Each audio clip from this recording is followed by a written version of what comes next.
He was hours away from execution when he asked for something no inmate ever had. Bring me my dog. Not a lawyer. Not a pastor. Not a last meal. A dog. Guards thought he was losing his mind.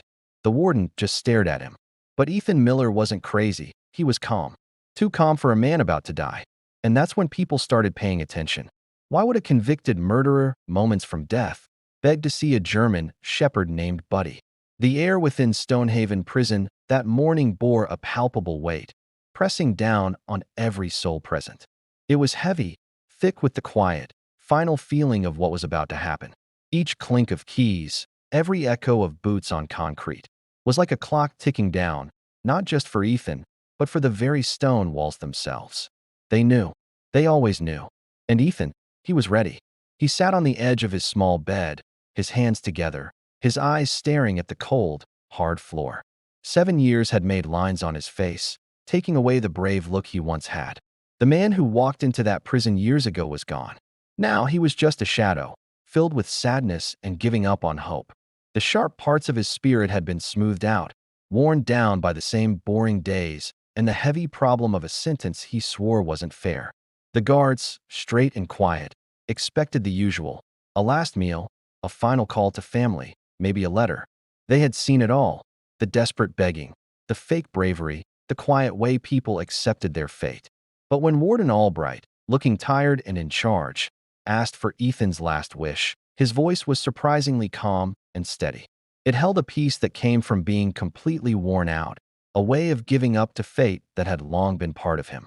"I want to see Buddy," he said. "My dog." Everything went silent. A long, uncomfortable pause filled the air. Some guards looked at each other, surprise and doubt showing on their faces. A man about to die, choosing a dog over people? It had never happened. It was a strange, almost silly request when facing death. But for Ethan, Buddy wasn't just a pet.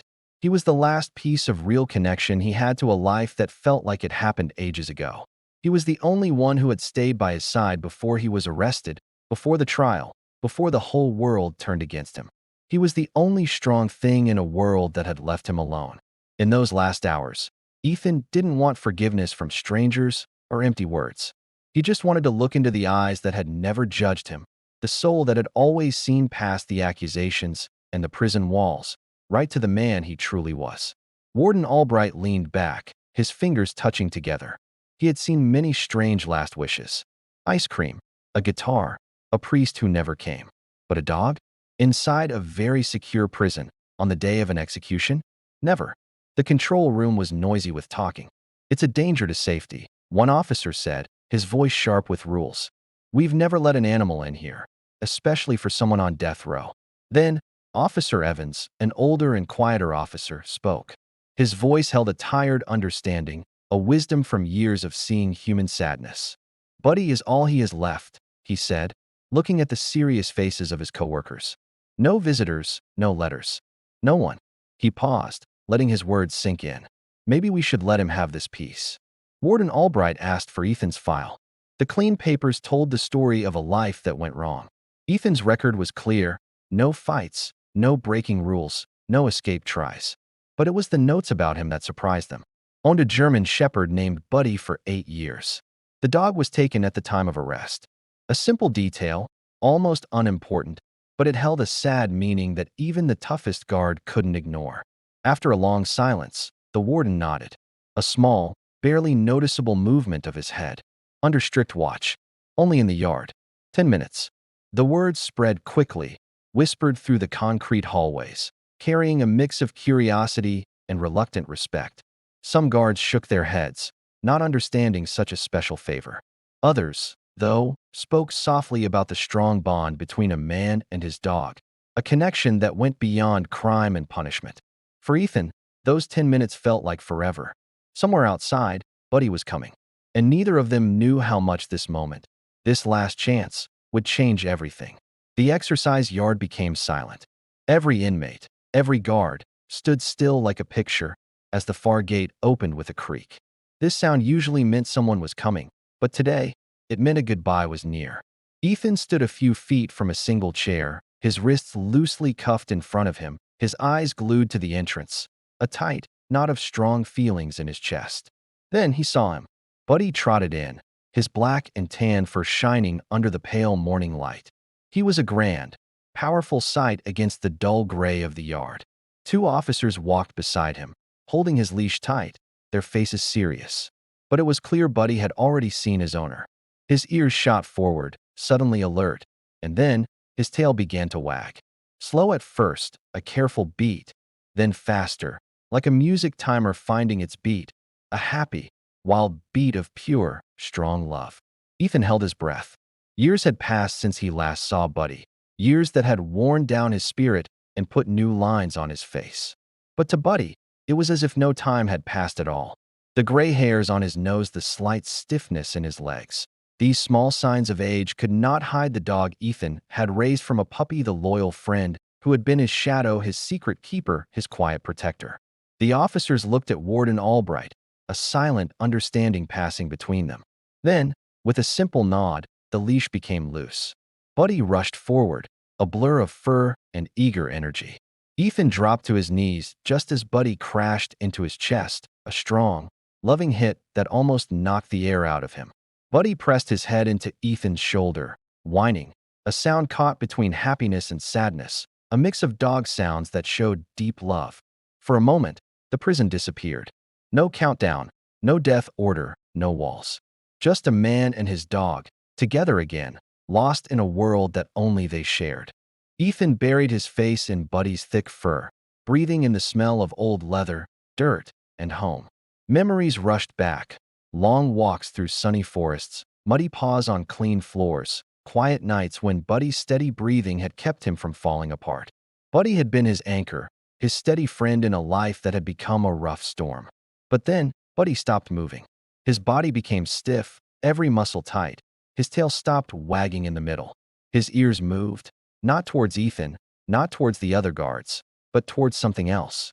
A deep, rough growl rumbled from his chest, a low, scary sound that made Ethan shiver. He felt it before he heard it, a basic animal warning that made him feel cold all over. But he wasn't looking at Ethan anymore. His eyes were fixed on a man standing about 10 feet away, Officer Thorne. Thorne was tall, stiff, his hands behind his back, a constant frown on his face. The growl got deeper, teeth showed in a quiet warning. A scary show Ethan had never seen Buddy do to a human, not without a good reason. The other guards moved uncomfortably, a quiet worry spreading through the small group. "Control your dog," one muttered, stepping forward nervously. But Ethan put a hand on Buddy's back, a quiet promise to trust him. "Easy, boy," he whispered, trying to calm Buddy, trying to calm himself. "It's okay." But it wasn't. Buddy had never growled like this without a reason. Thorne avoided looking at Buddy, his jaw tight, his body stiff. Ethan's mind raced, bits of questions forming in the mess of thoughts. He knew his dog's natural reactions, and Buddy was never wrong. In that moment, did Ethan perceive a shift? A sense that Buddy's reaction was more than just a dog's natural feelings, but a hidden message? And when Ethan saw Thorne avoid Buddy's eyes, did he finally comprehend that a truth far deeper than his conviction lay hidden? For the first time that morning, a spark of curiosity lit up in the deep darkness. Something about this man, Officer Thorne, was making Buddy angry. And in a place where every second mattered, natural reactions, especially a dog's, could mean everything. What was Buddy's problem with Thorne? And even more important, what was Thorne's problem with Buddy and with Ethan? Ethan just shrugged, careful not to show too much, but his mind was spinning. Buddy doesn't growl at strangers for fun. He never has. Officer Evans, a guard who had always treated Ethan with quiet respect, frowned, his eyes narrowing as he watched Thorne. "Funny thing," Evans said, his voice low, almost a whisper. "Thorne was on duty the night you were arrested, but he never wrote it down in his report." These words hung heavy in the air, a sudden, cold weight falling over the yard. Ethan kept his eyes on Buddy, but his mind was racing, connecting pieces of information he hadn't even known were there. If Thorne had been there, why wasn't it in the report? Why was it left out? Buddy's low, rough growl came back, sharp and steady, proving every doubt that was starting to grow in Ethan's mind. Officer Evans looked at Warden Albright, his own eyes now showing that he was starting to understand. "That's not normal," he said, stating the clear truth. Warden Albright, watching from his high office, called down. "What's happening?" No one answered, but the air felt electric, full of something unsaid, something circling, waiting to show itself. Ethan knew one thing. This wasn't just a goodbye. This was the start of something new. And if Buddy was right, this yard wasn't a place for things to end. It was about to become a fight for the truth. Later that afternoon, Warden Albright called Ethan to a small room for questioning. Buddy was allowed to stay, still watching the door like a guard, his eyes steady. Evans stood in the corner, his arms crossed, watching silently. Then Thorne stood across from them, stiff, his eyes cold, a thin layer of fake calm barely hiding the tension in his jaw. Warden Albright spoke, his voice serious. "Thorne, why didn't you say you were at Ethan Miller's house the night he was arrested?" Thorne's jaw tightened, a muscle twitching in his cheek. "Didn't think it mattered," he mumbled, his voice a bit too casual. "I was off work, just walking by."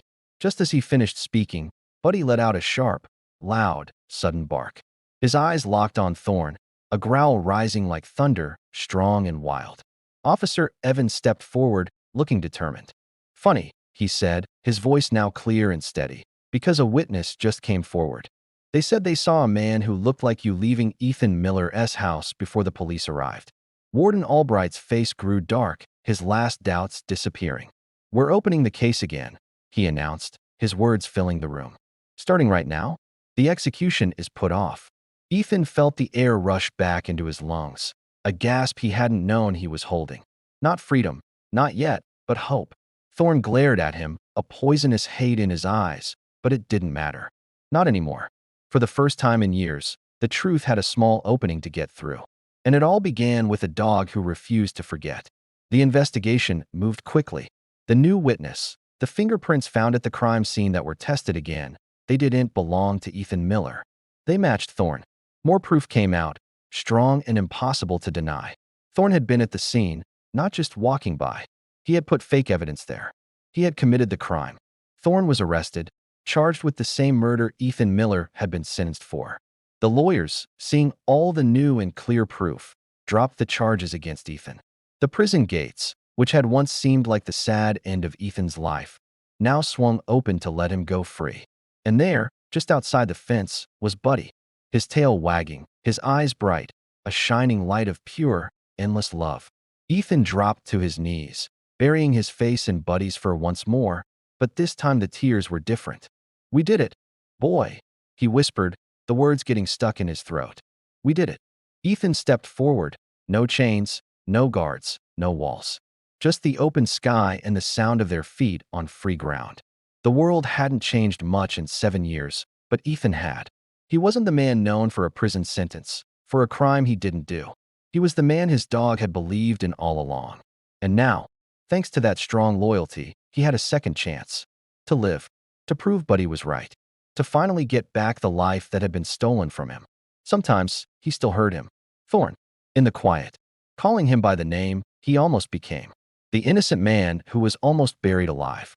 He survived, but a part of him never truly left that basement of lies. Buddy found him in the dark, and together, they brought the truth into the light. What would you have done if getting free meant trusting your dog's quiet feeling, and the truth was hidden by your best friend? If you'd like this story, drop a heart on the comment section and tell where you are watching from. And don't forget to subscribe so you won't miss the next story.